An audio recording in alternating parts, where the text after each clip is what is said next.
Shalom, shalom, this is Shabar. Preparing the Way has been around for some time now. We started back in the early 90s with a public access cable program called Preparing the Way, and then we moved into a website ministry called preparing.org. Anyway, I want to show you some clips of some of the early programs back in the 90s when I went out in the community and I talked to people, and various messages that I gave. Even though they were done some years ago, they can still apply to what's going on today. Now I want you to don't let the language throw you, because back then in the early 90s I used the words God, Jesus, Lord, Christian, church, those kind of things.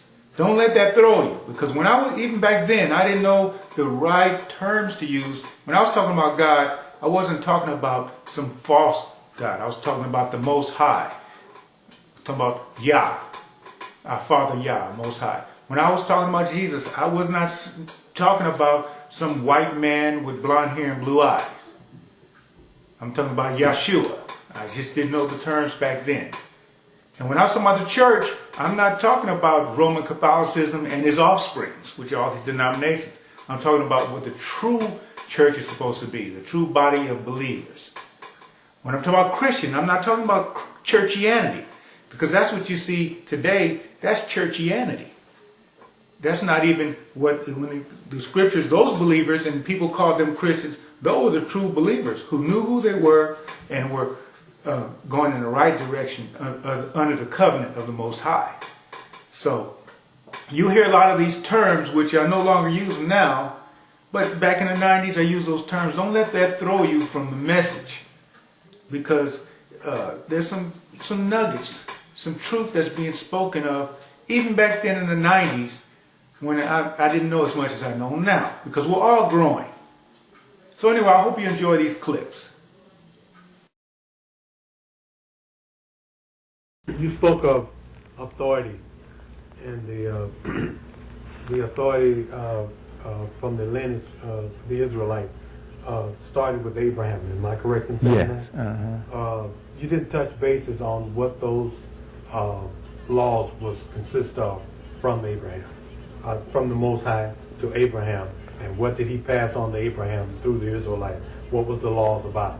Well, Abraham trusted God by faith. It wasn't the Mosaic laws came with Moses, all the rituals and ordinances, but there's certain things Abraham had to do, and he proved it when the father asked Abraham, "Well, are you willing to sacrifice your son?"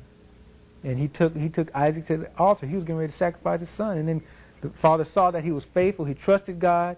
God said, "Do it," and he did it. So that's Abraham's faith, was believing God and trusting Him and doing what He said. So in other words, that is passed on to the people. The people saw what Abraham did and believed what Abraham would have taken out of his son. Right. In faith in the Most High. Right. You had those that had the faith of Abraham all through Israel. Okay. But then you had others that trusted in rituals and the whole Levitical side. They trusted in ordinances, carnal ordinances, and those things. And you even see that today. There's certain people who are walking by faith, trusting God and moving out by faith, and there's others who are caught up into rituals and these ordinances. You see, these were just types and shadows to prepare us for the substance of Jesus. And even today, the rituals of water baptism and the Lord's Supper and the whole Levitical tithing, all that was part of the Levitical priesthood. And we don't need to trust in those things today for salvation. And so the faith of Abraham dealt with not trusting in those things, but trusting in the Father and obeying Him, but not trusting in the little rituals. Right, exactly. Yeah.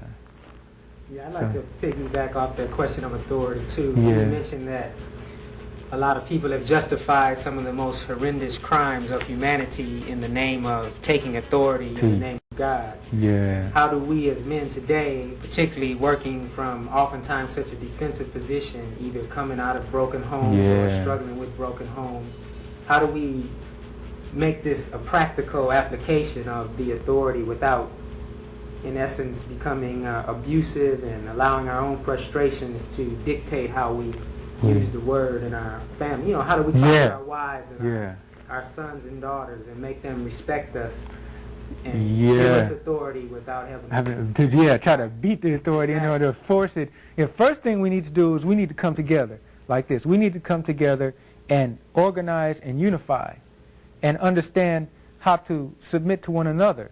Because one thing, we can lead by example. If your wives can see, because many men, they want to lead by saying it, but they're not setting an example. And so what I'm going to do right now is go to a film clip that was taken during the LA riots. At that time, I went out with my camera and talked to some of the people in the community to see how they felt about the oppression and prejudice that's been going on. And then after that, I'll come back to you with the message on racism.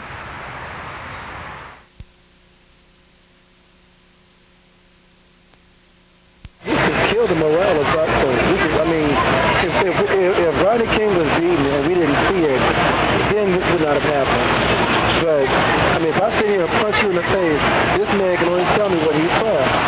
And she can try to tell him that I didn't punch you, but he saw me punch you in your face. And for her to tell me I'm innocent, it's the same thing. You know what I mean? If we saw this man beat to a pulp, Rodney King might have well died. And what that did yesterday to show us that black folks in America, period, have no chance if that's what they call right, if that's what they call justice. They can do that to get away with it and get the verdict of not guilty. I prefer the black and young men everywhere. All men are created equal. We've been endowed with certain and inalienable rights. And when these rights have been denied over long periods of time, it is your duty. It is your duty to abolish or overthrow that government. That's what you're watching. Kill young girls on video, getting away with it. Beat down black men in the street, getting away with it. Over and over and over again. We're not standing for every state in the United States should be in an uproar. I think they got what they wanted. They've been treating black people like dogs for how many years? 400 years. You remember slavery days? They've been treating us like dogs for 400 years, and they got what they deserve. They got exactly what they deserve.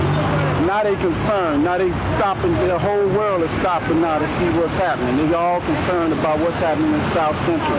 2-3 weeks ago, they didn't care about none of these people. They didn't care nothing about none of this stuff. But now they're so concerned. Because this is the only way you can get their attention, is through mindless violence, just like they did on Iraq. They dropped the mindless smart bomb violence on Iraq, and that's the way you get people's attention, because that's the way it goes in this world. That's right. And that's how I feel about it. What's next? What's next is the black people and Mexican people need to start building on their own, building their own stores and own communities, and having some self-reliance and using race first to further and advance themselves in America, because America's not going to do nothing for them. America bringing the troops when things get rough, but when there's nothing happening and everybody ain't working, people need jobs, drugs, and crime and violence all over the place, they ain't got nothing to say. It's like, let me get out the ghetto. I can't go down there. So next is that we got to do for ourselves. That's all.